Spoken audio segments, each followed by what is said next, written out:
I accidentally fried one of my Volkswagen key fobs. It got saturated with salt water. Not important how, not important why, just that it did and it stopped working. Most of the functions still worked once I dried it out, but the keyless entry, touch the doorknob, didn't work anymore. So I wanted to do a full teardown, but I couldn't find instructions anywhere on the internet. I looked quite a while, I'm pretty good at searching the internet, could not find it, so I'm doing one myself. Here it is. So, anytime you're working with electronics, always have a soft, a lightly colored base to work on because things tend to bounce and fly everywhere once you take them apart. Alright, so here's the key. Back, front, buttons, key actuator. Changing the battery is the most simple thing you can do. You don't need any tools. Just simply open the key like that, flip it over. This is the opening panel. You can use a screwdriver or a quarter or something. I just use my hands. Pop open the back cover. There's your battery.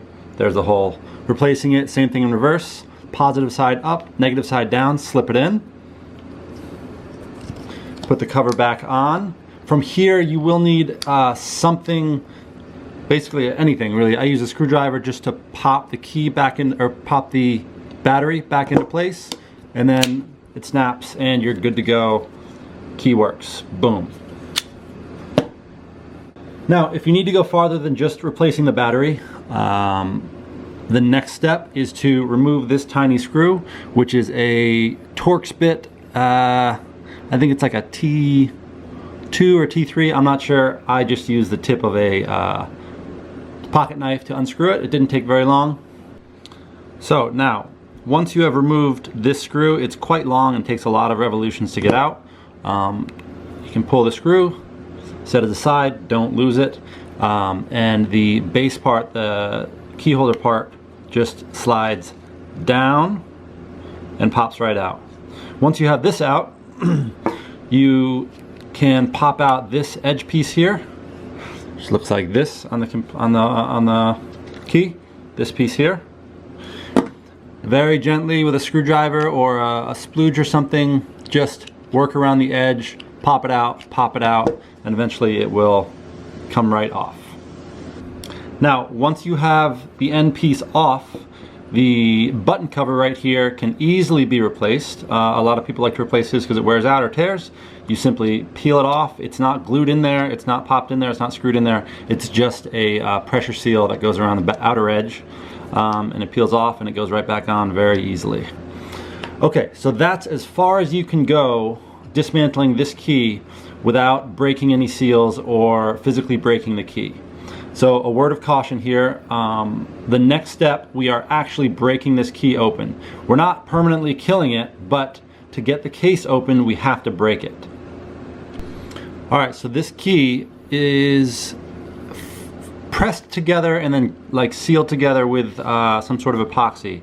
The seam that we're trying to break is this seam here that extends all the way on the inside there, runs right through the middle of the key, and then comes on the top of the key here, you can see, and then back, and then separates on the inside of the key here. It does not come across here, it comes on the inside of the key here. So when I started opening it, I started from right here on the edge of the key, very gently just separating, like this, you can see, got some separation. And then I wedged it with, I think I used the battery. So you can just wedge it open like that with a battery, so you have a little bit more space. And then as you work your way around with the open key, you know, you'll hear some pops and some cracks. That's normal, you are breaking a seal. And then as you keep working, you'll see more and more will open very slowly, very gently. Work your way all the way around until you get to kind of this point, right? So you have this whole part open, and then you'll have this point. Now this part is very delicate and it's the thinnest part of the plastic. So I wedged in a very thin screwdriver, I actually used a knife blade, in here, right into this crease, you can see, all the way down as far as I could go, and I very gently kind of pried it open, pried it back, and then I got to here. And then I worked over here with the same principle, pried it open, pried it back, and eventually this seal will break and it will pop open and separate. So once it pops open and separates, again, very carefully work when you're doing this, otherwise you will break this plastic piece clean off. Work your way all the way down the seal here, all the way down this seal, one millimeter at a time, prying it off until the whole thing separates. Once you do, be very careful because this spring will jump out and fly away and you'll lose it forever. This is the spring that pops the key open. But once you got to here, boom, the key is now open, the electronics are exposed, and the key part is easily removable, right? So the key comes out, you can take the spring out, put it somewhere else, and then the button will just fall right out. So now you have an almost fully dismantled key. You can push all this stuff to the side. The only thing left here is the electronics board. Now, from what I could tell, this wasn't sealed in or glued in any way. I very gently just slipped in my screwdriver down here and it popped right out. And then I had the motherboard for the key. My specific problem was, you can kind of see it here, I'm not sure how I'm going to fix it, was a burnt key, or a burnt foot from this microchip, obviously from the saltwater corrosion.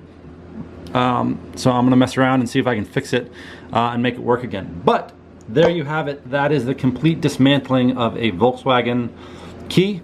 To reassemble, just do all that in reverse. When you're pressing back together, I would highly recommend putting a small seam of either silicone sealant or super glue or goop or something like that all the way around the seal you just broke. So that way at least it will be a tiny bit waterproof when you do put it back together. And that's it. It took me about 5 minutes of fiddling and gentle prying to get the key apart. I gotta work on it now to see if I can get it to work again, and then it'll all go back together. It goes back together in reverse. Big disclaimer, I take no responsibility for you breaking your key, which you will probably do attempting to take it apart, but the only reason you're taking it apart is because it's already broken, I hope. So take this instructional with a grain of salt, and good luck.